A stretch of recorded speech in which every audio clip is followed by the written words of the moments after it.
ubu tuvugana umukinnyi rurangiranwa w'umupira w'amaguru Diego Jota wakiniraga ikipe ya Liverpool yamaze kwitaba Imana azize impanuka y'imodoka yakoze ari kumwe na murumuna we. Iyi mpanuka yatewe n'iki?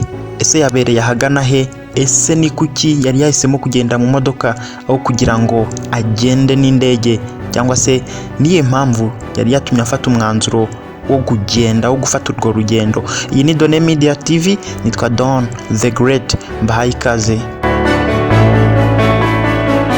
Umukinnyi w'umupira w'amaguru wakinaga ikipe ya Liverpool Diego Jota yapfiriye mu mpanuka y'imodoka. Iyi mpanuka yabereye mu gace ka Zamora mu majyaruguru ashyira uburengerazuba bw'igihugu cya Espagne, aho hakaba hafi y'umupaka wa Portugal. Uretse kuba yari umukinnyi uzi mpuzamahanga wakiniraga ikipe ya Liverpool, yakiniye n'amakipe nka Atletico Madrid. Urupfu rwe na murumuna we Andre Felipe rukaba rwemejwe bidasubirwaho.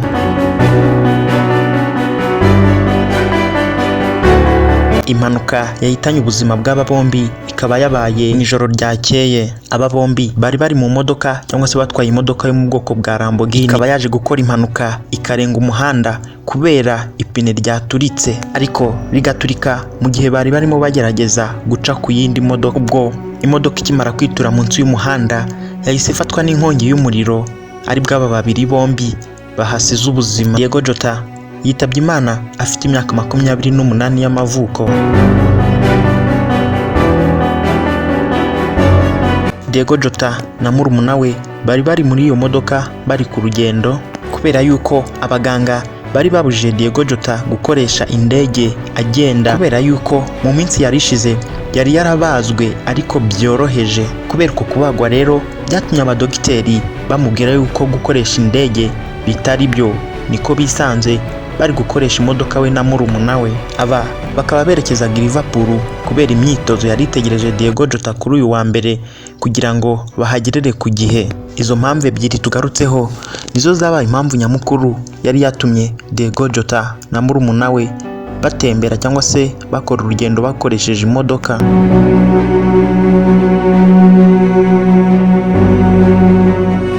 Ku bafana b'umupira w'amaguru by'umwihariko n'abafana be, ni igihombo giteye agahinda gikomeye, ndetse no ku ikipe ya Liverpool yakiniraga, ku bakinnyi bakinanaga ndetse nabo bari bakinana uyu munsi, ndetse by'umwihariko n'uwahoze ari manager we Jurgen Klopp. Iyi yababereye inkuru y'incamugongo binyuze mu matangazo cyangwa se ibyo batangaje nyuma yo kumva urupfu rwa mugenzi wabo Diego Jota. Mu byumweru 2 byonyine byari bishize nibwo Diego Jota yakoze ubukwe n'umukunzi we Luis Cardoso, bari bafitanye abana 3. Mu minsi 3 yonyine ishize nibwo yari yapostinze ifoto yagaragazaga iby'ubukwe bwe ku rubuga rwa Instagram.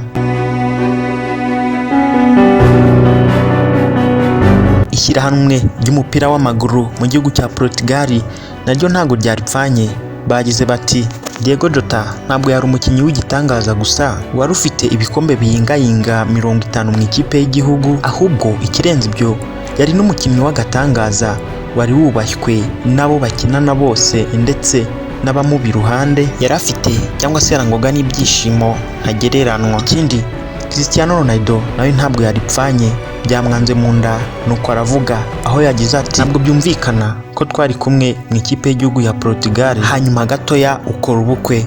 None ubu ku muryango wawe ndetse no ku bana bawe ndabihanganishije kandi mbifurije gukomera, bamenye ko uzahorana nabo iteka ryose. Mbere yuko ikipe y'abagore ya Portugal ikina umukino wayo wa mbere kuri uyu mugoroba, hafashwe igihe kingana n'umunota cy'umutuzo cyo kumwibuka ndetse no kumuzirikana.